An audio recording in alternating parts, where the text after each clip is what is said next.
Hello friends, welcome to my YouTube channel. आशा करता हूँ आप सब स्वस्थ होंगे, मस्त होंगे और सोसाइटी में कुछ अच्छा कंट्रीब्यूट कर रहे होंगे। तो आज का जो विषय है जिसके ऊपर मैं डिस्कशंस करना चाहता हूँ, वो है कि मैं अपनी मंथली सैलरी को कैसे यूज़ करता हूँ और कैसे इन्वेस्ट करता हूँ। आशा करता हूँ ये आप सबके लिए भी यूज़फुल होगा। तो मैं अपनी मंथली सैलरी को बहुत ही डिसिप्लिन तरीके से यूज़ करता हूँ।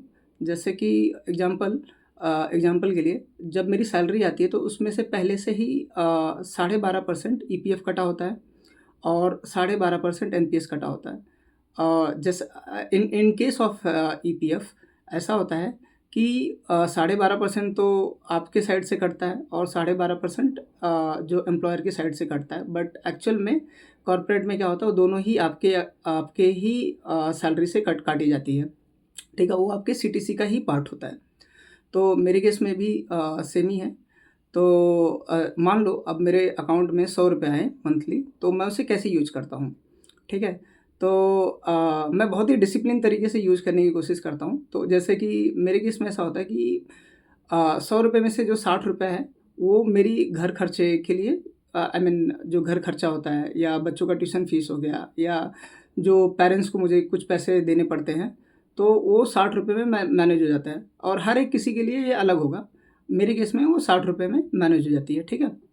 तो 60 रुपये मेरे ऐसे ही यूज़ हो गए कि जैसे मैं बच्चों का फ़ीस दिया, स्कूल का फ़ीस, ट्यूशन का फ़ीस, फिर घर की ग्रोसरीज़ में वो यूज़ हो गया, फिर पेरेंट्स को दे दिया, जो कि आज के डेट में बहुत ज़्यादा ज़रूरी है क्योंकि हम बाहर रहते हैं और पेरेंट्स या तो होम टाउन होंगे या किसी और जगह रहते हैं, तो उनके भी खर्चे होते हैं, तो हमें देना पड़ता है, ठीक है? तो वो देने के बाद में मेरे पास में बच गया 40 रुपया। अब वो मैं 40 रुपये को किस तरीके से यूज़ करता हूँ। तो सबसे पहले चीज़ जैसे होती है कि मेरी सैलरी आती है ना, तो मुझे ये याद आती है यार, ये फैमिली सिक्योरिटी भी बहुत ज़रूरी है।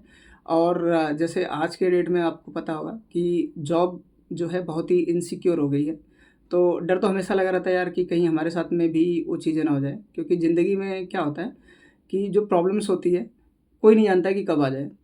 तो सबसे पहले मैं क्या करता हूँ कि जो मेरे प्रॉब्लम्स या आप बोल सकते हो जो इमरजेंसी फ़ंड होती है, उसके लिए मैं कुछ पैसे निकाल लेता हूँ। तो मेरे केस में क्या करता हूँ मैं, तकरीबन 10% जो होती है, जो मेरे पास में बचा हुआ है, जैसे जो 40 रुपया बचा हुआ था, उसमें से 10 रुपया मैं इमरजेंसी के लिए यूज़ करता हूँ, ठीक है?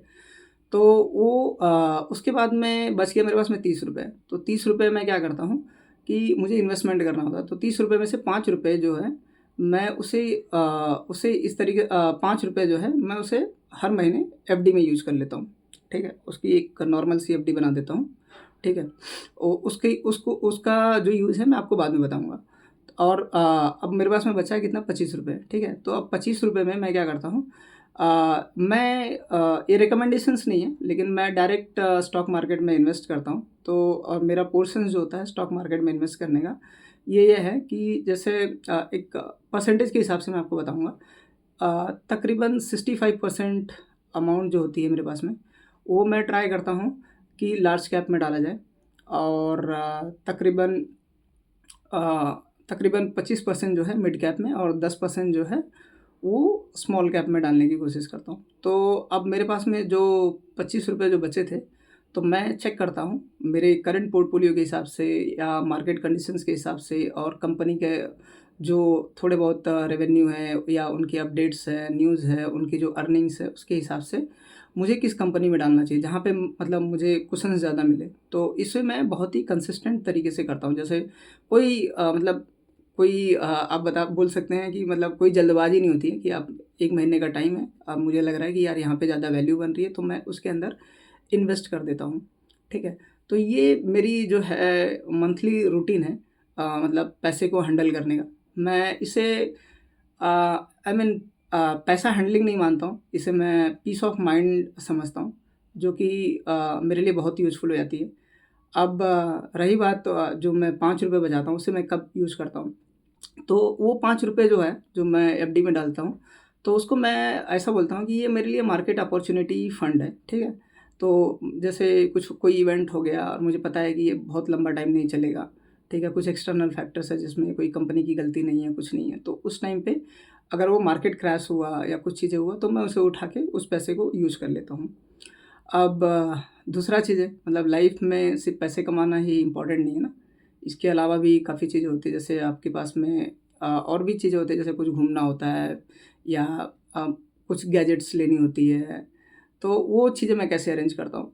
तो मेरे केस में ऐसा होता है, जो मैं इमरजेंसी फंड्स में मैं ₹15 डालते रहता हूँ, तो एक सर्टेन टाइम के बाद में जैसे मुझे पता है कि मेरी रिक्वायरमेंट ये है कि ये मेरे 6 महीने का मेरे पास में बैंडविड्थ है, तो मैं ट्राई करता हूँ कि अब वो 6 महीने से ज़्यादा हो गई, जैसे मान लो अब वो मेरे पास में 9 महीने का हो गया या 8 महीने का हो गया, तो वो सफिशिएंट है, राइट? तो मैं उसमें से कुछ पैसे निकाल लूँगा और ट्रिप्स पे चले जाऊँगा या फैमिली आउटिंग पे चले जाऊँगा, या मान लो कुछ गैजेट्स की ज़रूरत है घर पे, जैसे लैपटॉप हो गया या फ़ोन हो गया या कुछ ऐसे स्मार्ट वॉच हो गए, तो उस टाइम पे उस पैसे को मैं यूज़ कर लेता हूँ और वो फैमिली की छोटी-मोटी खुशियों में वो यूज़ हो जाता है। तो बस यही बताना था आप सबको कि मैं किस तरीके से डिसिप्लिन तरीके से यूज़ करता हूँ, और ट्राई करना आप सब भी मुझे बताने की कोशिश करना कि आप किस तरीके से यूज़ करते हो, सो दैट मैं भी, अगर मुझे उसमें लगे कि नहीं वो ये तरीका जो है ये सही है, तो मैं भी उसे ऑप्ट इन करने की कोशिश करूँगा।